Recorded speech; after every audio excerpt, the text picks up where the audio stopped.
Hi guys, आज मैं आपको बताने जा रही हूँ infix to postfix expressions using stacks. Normally इस पे क्वेश्चंस आ जाते हैं जब हमें इनफिक्स से इनफिक्स में नॉर्मली एक्सप्रेशन गिवन होता है और हमें उसे पोस्टफिक्स में कन्वर्ट करना पड़ता है। एक मैं एग्जांपल देके आपको ये चीज़ अच्छे से समझा दूंगी। और उससे पहले हमें इस चीज़ में जब भी हम इनफिक्स टू पोस्टफिक्स एक्सप्रेशन करते हैं तो हमें कुछ चीज़ें याद रखनी चाहिए। जैसे कि पहला टर्म आता है हमारे पास ऑपरेटर्स।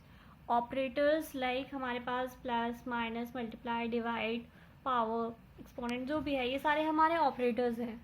और दूसरा टर्म जो हमारे पास आता है वो आता है लाइक ऑपरेंट्स। ऑपरेंट्स बोले तो ए बी सी डी ये सारे हमारे ऑपरेंट्स हैं। और तो हमें एक और चीज़ इसमें याद रखनी पड़ती है कि जो ऑपरेटर्स हैं वो हमेशा स्टैक्स में आएंगे और जो ऑपरेंड्स हैं वो हमेशा एक्सप्रेशंस में आएंगे।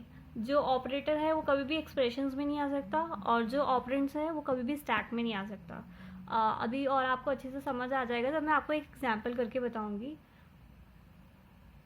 तो लाइक सपोज हम मान के चलते हैं कि हमारे पास एक एक्सप्रेशन गिवन है। लाइक एक छोटा सा मैं एग्जांपल देके समझाती हूँ आपको। ए plus B power C multiply D minus ई, ये हमारे पास एक्सप्रेशन गिवन है। ये इनफिक्स में गिवन है और हमें इसको पोस्टफिक्स में कन्वर्ट करना है यूजिंग स्टैक्स। तो आइए देखते हैं हम कैसे करते हैं। इसके लिए हमें 3 कॉलम बनाने पड़ेंगे। पहला कॉलम जो होगा वो होगा स्कैन सिंबल के लिए, दूसरा कॉलम जो होगा वो हमारे पास होगा स्टैक के लिए और तीसरा कॉलम जो होगा वो होगा हमारे एक्सप्रेशंस के लिए। आइए करके देखते हैं कैसे क्या होता है। पहला हमारा कॉलम बन गया that is for scan symbol.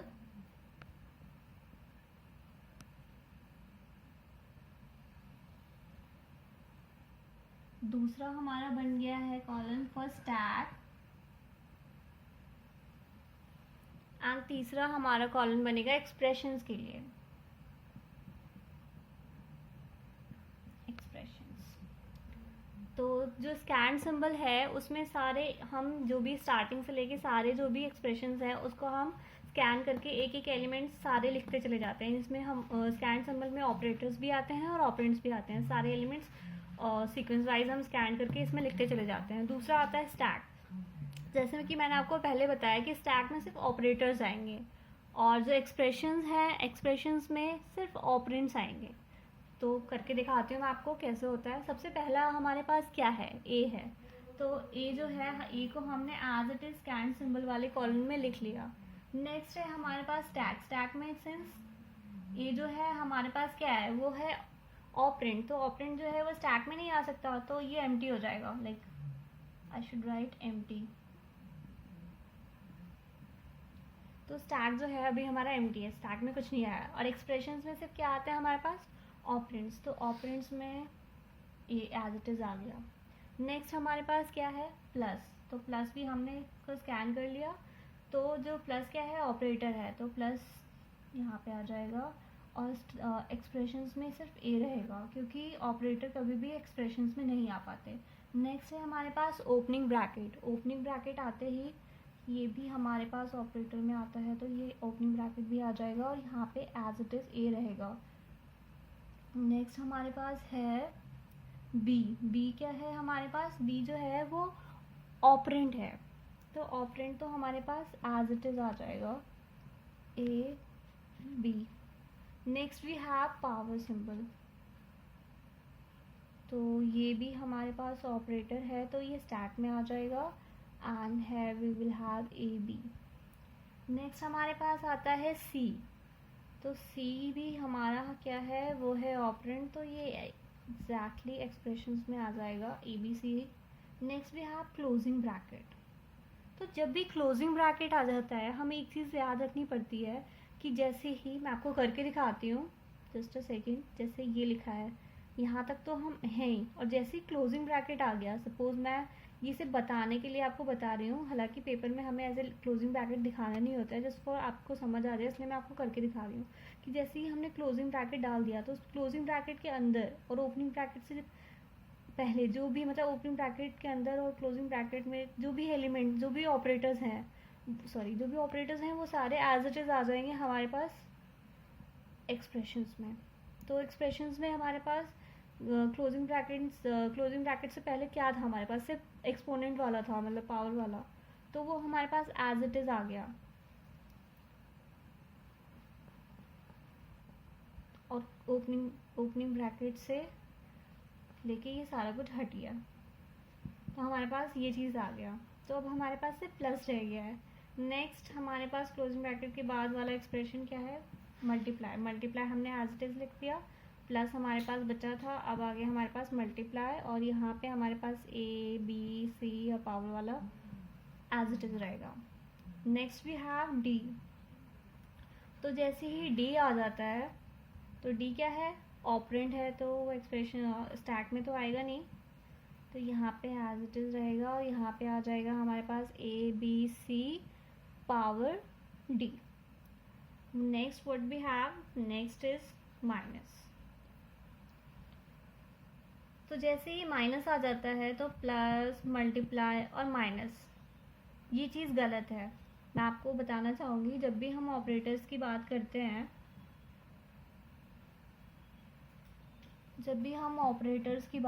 हैं, तो उसमें कुछ प्रेफरेंसेस होते हैं जो हमें ध्यान रखने पड़ते हैं। लाइक अगर मैं लिखती हूँ मल्टीप्लाई देन अगर मैं लिखती हूँ माइनस, तो ये गलत है, क्योंकि मल्टीप्लाई की जो प्रेफरेंस है वो माइनस से ज़्यादा है।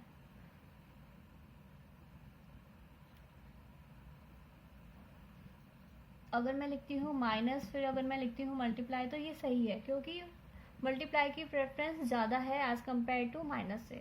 तो यहाँ पे हमारे पास क्या सीन हो रहा है, मल्टीप्लाई हम लिख रहे हैं फिर माइनस लिख रहे हैं, इससे ये पता चल रहा है कि इसमें हम ये दिखा रहे हैं कि माइनस की जो प्रेफरेंस है वो मल्टीप्लाई से ज़्यादा है, हालांकि ये चीज़ गलत है, तो ये चीज़ नहीं हो सकती। तो इस चक्कर में जैसे ही माइनस आ जाता है, तो माइनस से पहले हमारे पास क्या क्या थे ऑपरेटर्स, वो हमारे पास एज इट इज़ आ जाएंगे, A B C power D multiply plus, और यहाँ पे सिर्फ आ जाएगा हमारे पास माइनस। नेक्स्ट हमारे पास क्या है, ई। तो ई को हमने एज इट इज लिख दिया, और यहाँ पे तो माइनस ही रहेगा, और ई जो है वो एज इट इज आ जाएगा हमारे एक्सप्रेशंस में। हाँ, तो ये तो हमने पूरा कर लिया, सारे जो भी हमें एक्सप्रेशंस गिवन थे उन सबको हमने स्कैन कर लिया और हमने सारा कुछ लिख दिया। लास्ट में हमारे पास एक ये रह जाता है ऑपरेटर माइनस। तो जो नेक्स्ट इसके बाद का जो प्रोसेस है, हालांकि मेरे ब्लैक बोर्ड में स्पेस नहीं है, तो मैं आपको साइड में लिख के बता देती हूँ कि फाइनल एक्सप्रेशन क्या आएगा। इसके बाद वाला जो स्टेप है that I am showing you यहाँ पे, A B C D multiply plus E and last में माइनस, क्योंकि माइनस जो है वो लास्ट हमारे पास ऑपरेटर रह गया, तो वो एज इट इज़ आ जाएगा यहाँ पे अगले वाले स्टेप में। इसके बाद वाला स्टेप ये है, बाकी सारा कुछ एज इट इज़ रहेगा, बस यहाँ पे माइनस ई के बाद माइनस ऐड हो जाएगा। तो हमारा जो फाइनल एक्सप्रेशन जो बनता है जो कि पोस्टफिक्स में, that is A B C power D multiply plus E minus. तो दैट इज़ ये जो बन के तैयार हो गया, that is our final expression which is in postfix. Guys, ये बहुत ही इजी होता है समझना, अगर हमें एक बार अच्छे से समझ आ जाए तो बहुत इजी होता है नॉर्मली इनफिक्स टू पोस्टफिक्स में कन्वर्ट करना। एंड बाकी ये क्वेश्चंस अगर हम क्वेश्चन वाइज देखें तो ये भी बहुत इंपॉर्टेंट क्वेश्चन है। नॉर्मली जब भी हम डीएस की बात करते हैं तो ये क्वेश्चन ज़रूर आता है कि हमें इनफिक्स से पोस्टफिक्स में कैसे कन्वर्ट करना है।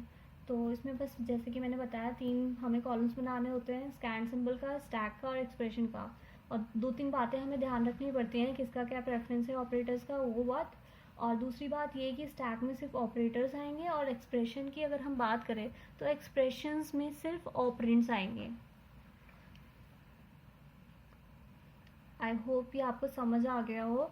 बाकी मैं अपने अगले वीडियो में आपको और एक एग्जाम्पल लेके समझाऊंगी ताकि आपको और बेटर समझ आ गया हो। और बाकी अगर आपको मेरा वीडियो अच्छा लगा हो तो प्लीज़ आप लाइक करें and please subscribe my channel. Thank you so much.